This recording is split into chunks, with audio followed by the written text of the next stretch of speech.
Hello there, and welcome to the weekly webinar here at the B78 Endurance Hub.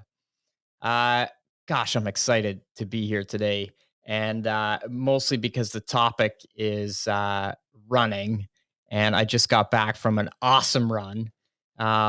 It was wet, it was rainy, it was overcast, it was early in the morning, and like a lot of runs, I really didn't feel like getting out the door, but once I was out there, it was just awesome. Um, it's rare that I ever finish a run feeling worse than I started a run.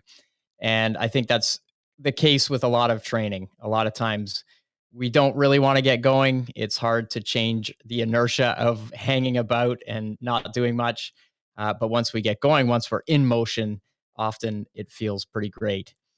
Um, so today's topic on the Endurance Hub, uh, I'm super stoked because I just had a great run, is 5 tips to be a better runner. Running's one of those sports that I think sometimes people take for granted. I think the main reason for that is because, most people are able to walk or run from, about the age of 1 or 2. And so we kind of take for granted that we're on 2 legs and away we go. But there is some running technique that's important for you to hone into. Not everybody has great running technique, and a few small, simple changes and in your approach. So, not just the running technique, but some of the other things that go with running can really, really help you become a better runner. So, without further ado, let's dive in. First tip I have for you today is get the proper shoe bracket for you. So, shoes are not all created equal, and different shoes are going to work differently for different people. What I would urge you to do is if you have a small independent running store in your town, go to them. And hopefully, the staff will be trained to look at your feet, look at your running gait, look at how you stand, look at how you run, and maybe look at some of the other simpler parts of your anatomy and your foot and recommend the right shoe for you. Now, if you fit into what I would call general norms, you're probably going to be fine just going that route.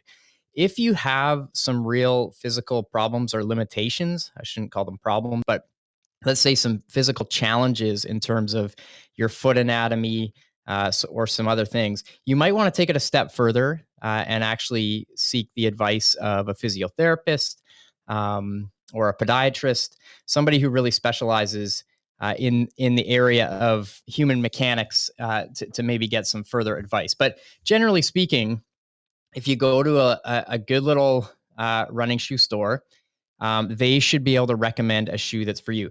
Now, the beauty is there's a lot of different shoe companies, and they are usually producing a range of shoes. They're going to work for different people's feet.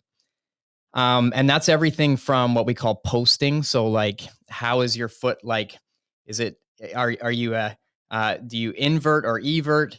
And there's shoes that can help you with that, to the heel to toe offset. So this is the difference in heel height to toe height, which is very relevant.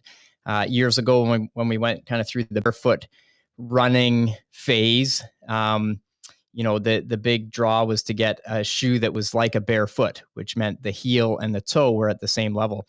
Whereas traditionally, shoes typically had a very high or a bit of a range in the heel to toe offset. So, shoes back in the late 90s, early 2000s often had a higher heel position. So if you think in extremes, like a high heeled shoe would have a very high heel to toe offset. So the heel is much higher. And we kind of worked our way back from that. But now shoe companies will have a range. And, you know, if you've read anything about barefoot running, it doesn't necessarily mean that that's the right thing for you. It's maybe right for some people, but maybe not right for others. So shoes typically have a range now, anything from a 0 millimeter offset. So that means that the shoe, the heel height is the same as the height of the shoe in the toe area. all the way up to 10, 11, 12, 13, 14 millimeter offset. So that means the heel is in a slightly higher position than the toe. Now, it's hard to visually see that. Um, if you have a really good feel for what's happening in your feet, you can feel it. I certainly can. If I go any more than a 4 millimeter offset, it doesn't feel quite right for me. I really like the 4 millimeter offset. So that means my heel is 4 millimeters higher than my toe. If I go higher than that, it doesn't feel great. If I go lower than that, sometimes I actually get some calf issues, some Achilles issues. So I have to be a little bit careful there. But shoe companies typically will show this in their, sometimes even Saucony, for example.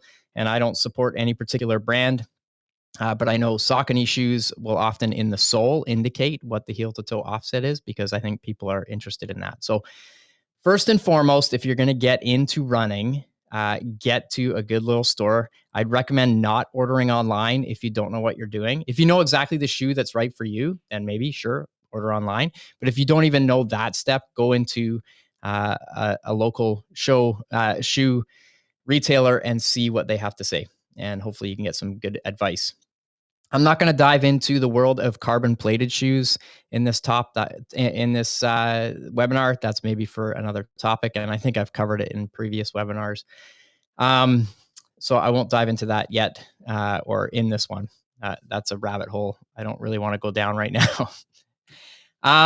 Okay, so the other big thing, and we haven't even talked about technique yet, but managing impact load. So impact load is basically the load that goes into your body when you take all of your body weight, throw it up in the air, and land on one foot. Impact load, hands down, is the thing that gets people into the most trouble when they're running, especially new runners. So I think people don't really realize how hard running is on the body.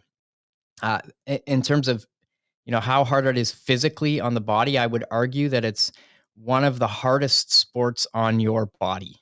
Uh, you know, I don't mean acute impact like football or hockey or contact sports. This is smaller impacts repeated over and over and over and over and over again.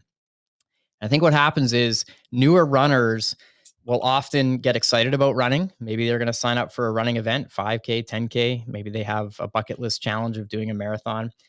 They get excited about it. Maybe their friends are signed up as well. And without much of a plan, they just jump in and they start running every day. And it does not take long before the impact load catches up with them. I heard an interesting statistic once. I actually don't know if this is true, but I would not be surprised. And that is that 100% of people who run get injured.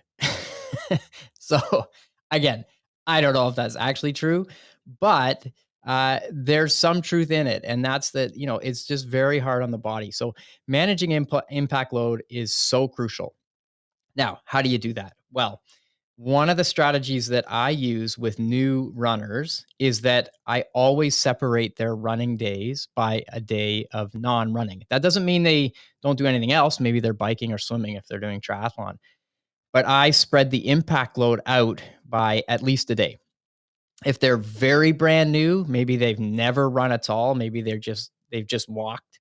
The other way to manage impact load is to have walk run protocols in their early training. And so this means that instead of just going out for a 20 or a 30-minute run, you're spreading the load out by doing maybe 10 times 30 seconds of running and then 30 seconds of walking and gradually building your way up to continuous running. Now, um, I can't stress enough how important this is. So if you are brand new to running, you've never run in your life and you're in your 30s, 40s, you're not really active maybe with anything else, like maybe you don't play other sports that involve running like soccer or field hockey or something, starting out with a walk run program is highly advised. Build your way up to continuous running of 10, 15, 20, 30 minutes, but do it gradually over time. And then from there, maybe now you're at 20, 30, 40 minutes of continuous running. Spread those runs out by a day in between so that your body has time to recover from the impact. And then from there, you can start adding back-to-back run days, maybe some longer runs that, progressively get longer, and then maybe some intensity as well. Intensity for sure increases impact load, so you have to be very careful of that. Again, this is just, you know, there's lots going on here. This is why good coaching and good advice, if you're getting into running, is so, so important. Ultimately, you're going to get better at running if you stay injury free because you're going to be more consistent and you're going to be able to do it for longer. So, managing your impact load.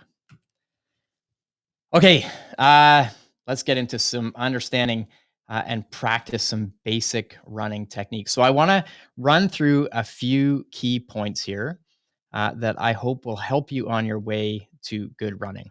Okay, so the first one is that we want to have a tall, proud posture. And when I say proud, I mean, shoulders back, nice and tall. And I say tall, what I also mean is that you want to use your skeleton to carry your body weight.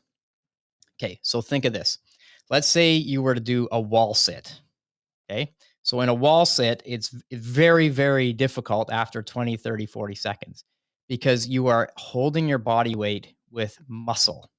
But if you just stand straight up and down, you're holding your body weight primarily with your skeleton, with your bones.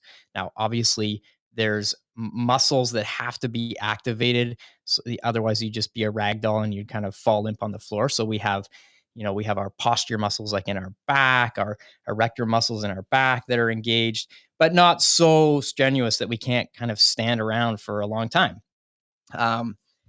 But when we run, first and foremost, you need to be mindful of what's my posture doing.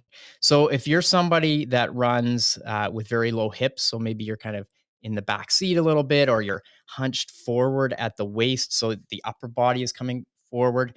That means there's lots of muscles that have to be switched on to kind of hold you in that position. Now, part of this uh, tall, proud posture comes down to strength in the core and the hips. So, having a little program that addresses core stability and hip stability is really, really important because it will help you maintain that tall, proud posture. But first and foremost, stand tall, stand proud. You want to have a slight forward lean, but from the ankles. So, it's funny. We'll do running clinics and we'll ask people to have a slight forward lean. And the first thing that happens is that they hinge at the waist. And that's not what we're after because that takes away from our tall, proud posture. We're no longer using our skeleton.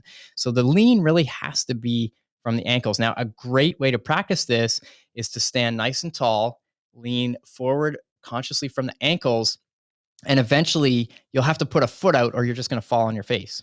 That is the very beginnings of proper running. So we have a tall, proud posture, we lean a little bit from the ankles, and then we basically eventually have to put a foot forward to catch ourselves from falling. And that is the sort of start of a run. You're basically just falling from one foot to the next. You want to land mid to forefoot, or another way to think about it is your foot under your center of mass. So, gone are the days when we used to throw our leg out in front of us and land on our heel and then roll forward onto the toe. Some people still do that. Certainly, if you run downhill, it's very hard not to do that unless you're leaning very far forward and sprinting.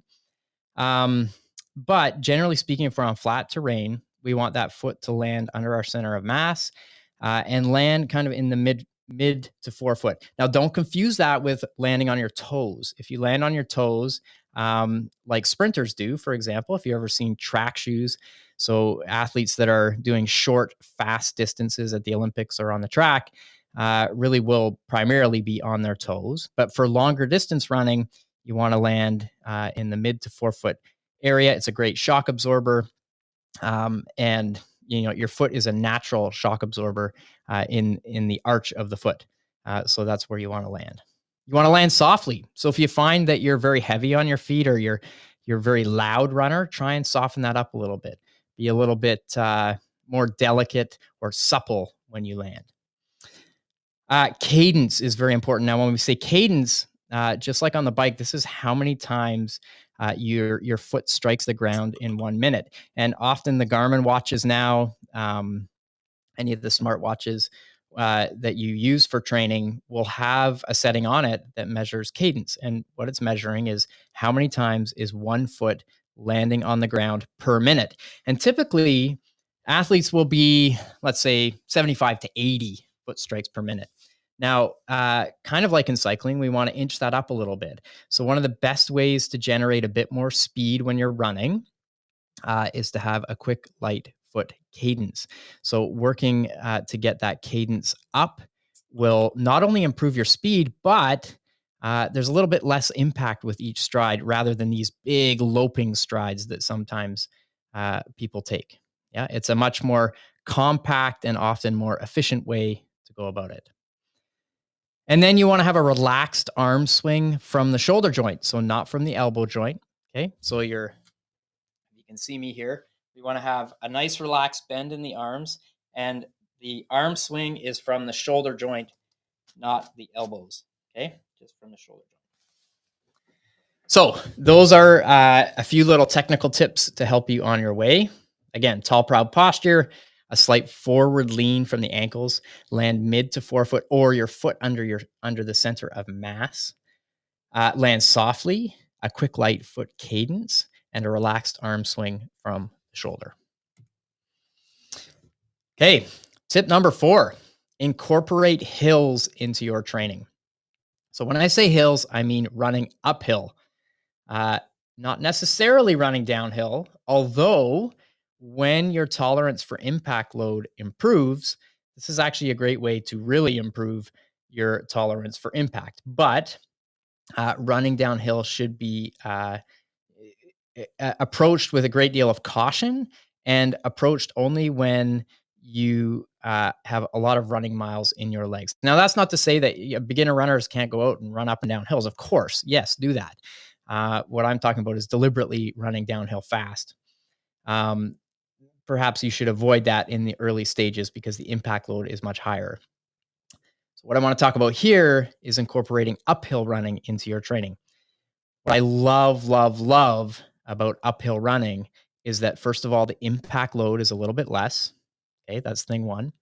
Thing two is it brings the intensity up very quickly and quite organically. So if you're looking to get your heart rate up running, running uphill is a great way to do that. If you're running on flats, you're going to have to run a lot faster. And when you run faster, the impact load goes up and the risk of injury also goes up.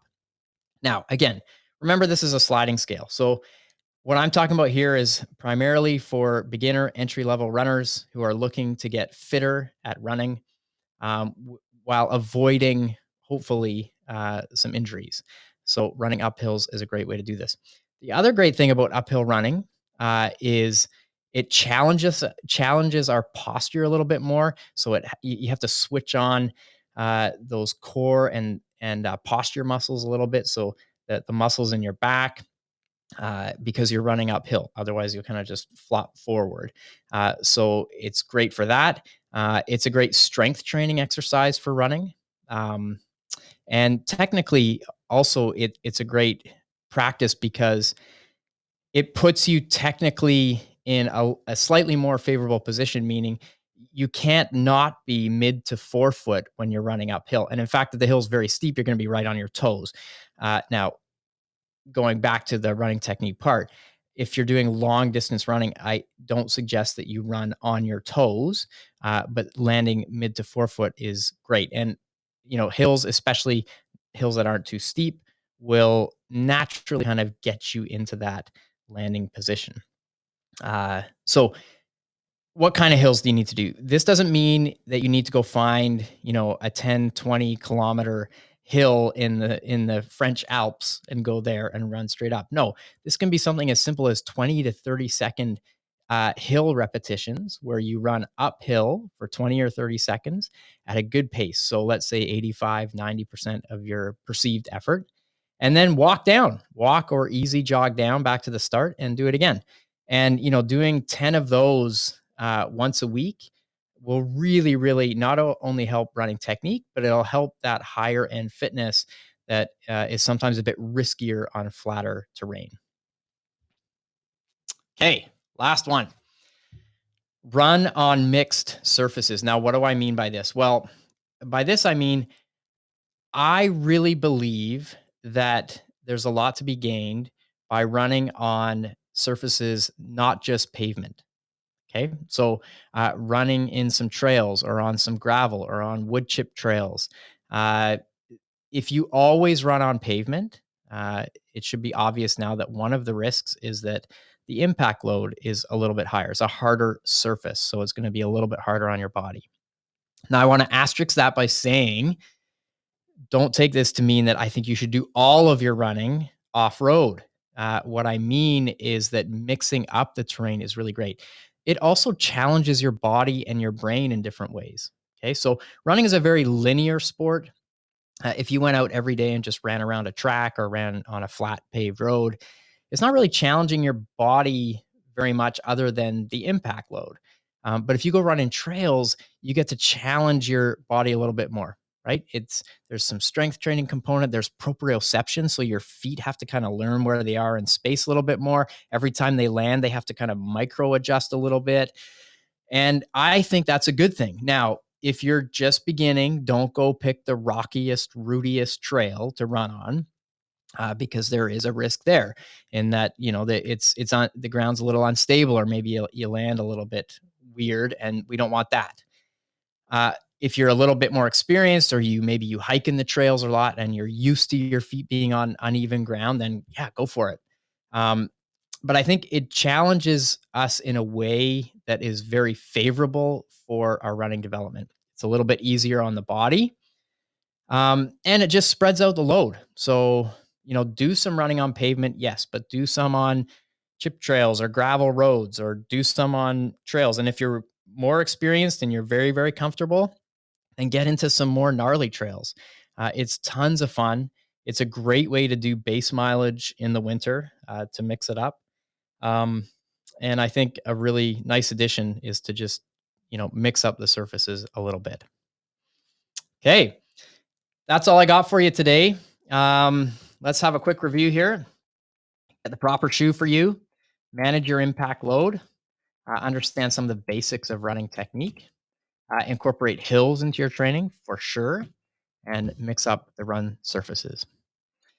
This has been great. Running, one of my favorite topics.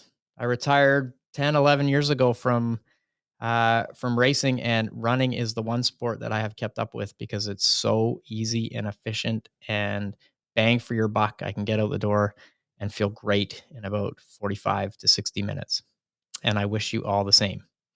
Okay, everybody, happy training, and we'll see you next week.